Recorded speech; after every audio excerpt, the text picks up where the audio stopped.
một chialmal gian thlapa ti rung vang thần lại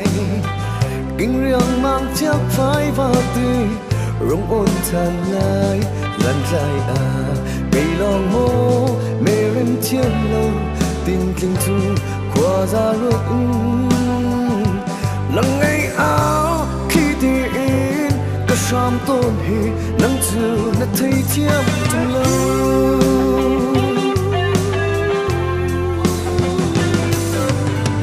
bột mi trong lâu trường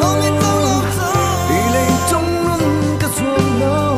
run cần đêm câu lô cần mừng mát ba ta nè si chỉ khát tê bột nắng rơi ở chật lại rau lại lâu Dawtnak akik yêu câu hmanh xe lo cất Thinlung Neitu si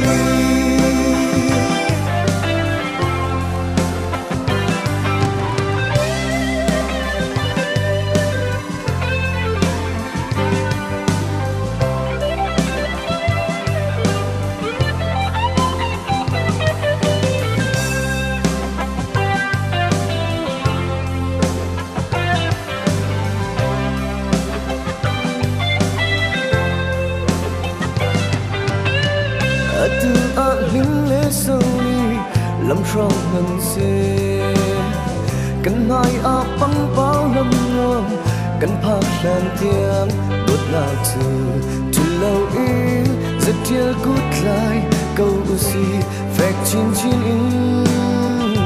cần cờ áo khiến kham tu tâm mình sẽ lo lung đằng từ ngày hiên hạ mưa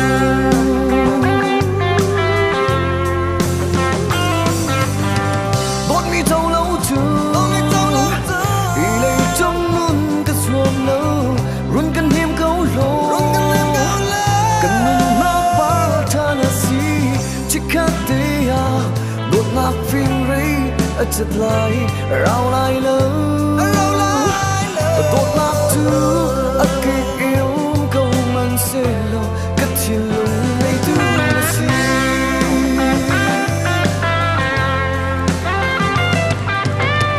bột mi thâu lâu trường